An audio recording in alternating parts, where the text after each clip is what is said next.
Loose පොල් තෙල්ද ඇසුරුම් කළ පොල් තෙල්ද වඩාත් පරිභෝජනයට සුදුසු?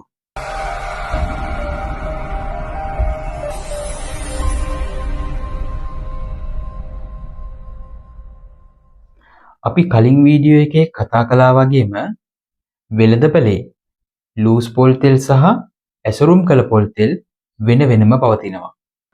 ලූස් පොල් තෙල් වල අපිට තත්ත්ව සහතිකයක් හෝ නියුට්‍රිෂනල් කන්ටෙන්ට් සම්බන්ධ කිසිම ප්‍රමිතිගත දත්තයක් ලබා ගන්න පුළුවන් කමක් නැහැ.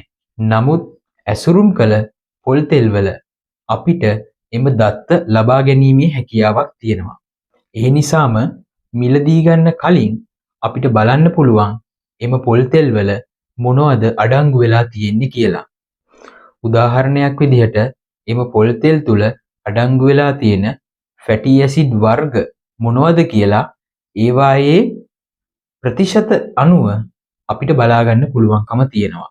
නමුත් ලූස් තෙල් වල අපිට පුළුවන් කමක් නැහැ එවැනි දත්තයන් ලබා ගන්න.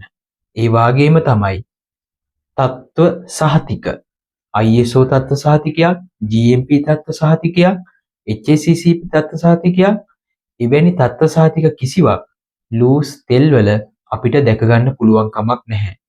ලංකාවේ ප්‍රමිතීන්ට අනුව SLS තත්ත්ව සහතිකයවත් අපිට දැක ගන්න පුළුවන් කමක් නැහැ ලූස් පොල් තෙල් වල.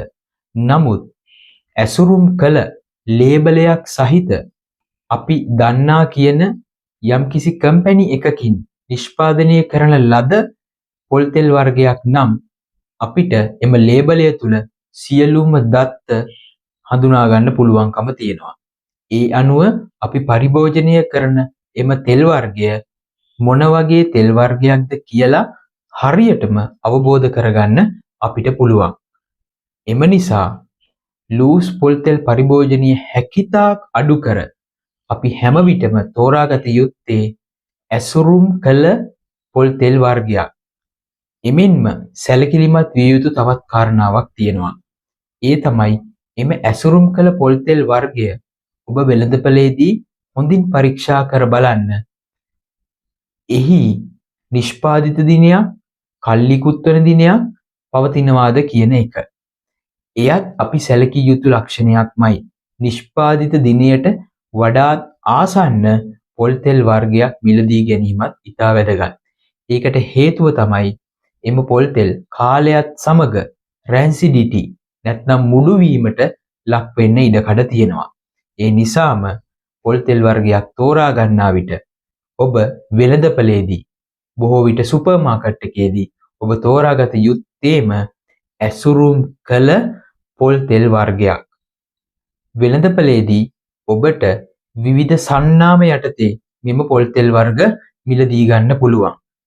එම අවස්ථාවේදී හැකිතාක් අවධානය යොමු කළ යුතු තැනක් තමයි ට්‍රාන්ස් ෆැට් අවම මට්ටමක පවතින පොල් තෙල් වර්ගයක් මිලදී ගැනීම. ඒ වගේම අපි කලින් වීඩියෝ වල කතා කළා වගේම අපි හැම තිස්සෙම අවධානය යොමු කළ යුතු දෙයක් තමයි නිස්සාරණ ක්‍රමවේදය මොන ආකාරයටද භාවිතා කර තිබෙන්නේ කියන එක. නිස්සාරණය හැකිතාක් අවම කර ෆිල්ටරේෂන් එකක් පමණක් නැත්නම් භෞතිකව පිරිපහදු කිරීමක් පමණක් කරපු පොල් තෙල් වර්ගයක් තෝරා ගැනීමත් ඉතාම වැදගත්.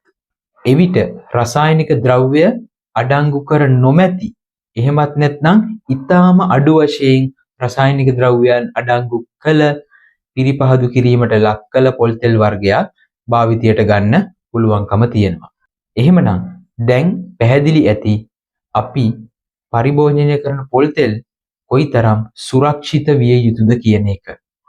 ලංකාවේ අති බහුතරයක් දෙනා තෙල් භාවිතා කරනවා. නමුත් දැනගෙන නෙමෙයි. ඒ නිසා මේ වීඩියෝව තවත් කෙනෙක්ට දැනගන්න ෂෙයා කරන්න. ඒ විතරක් නෙවෙයි අපේ ගෲප් එකත් එක්ක එකතු වෙන්නත් අමතක කරන්න එපා. නියුට්‍රිලයිෆ් නිරෝගී ජීවිතයට සමබර පෝෂණය.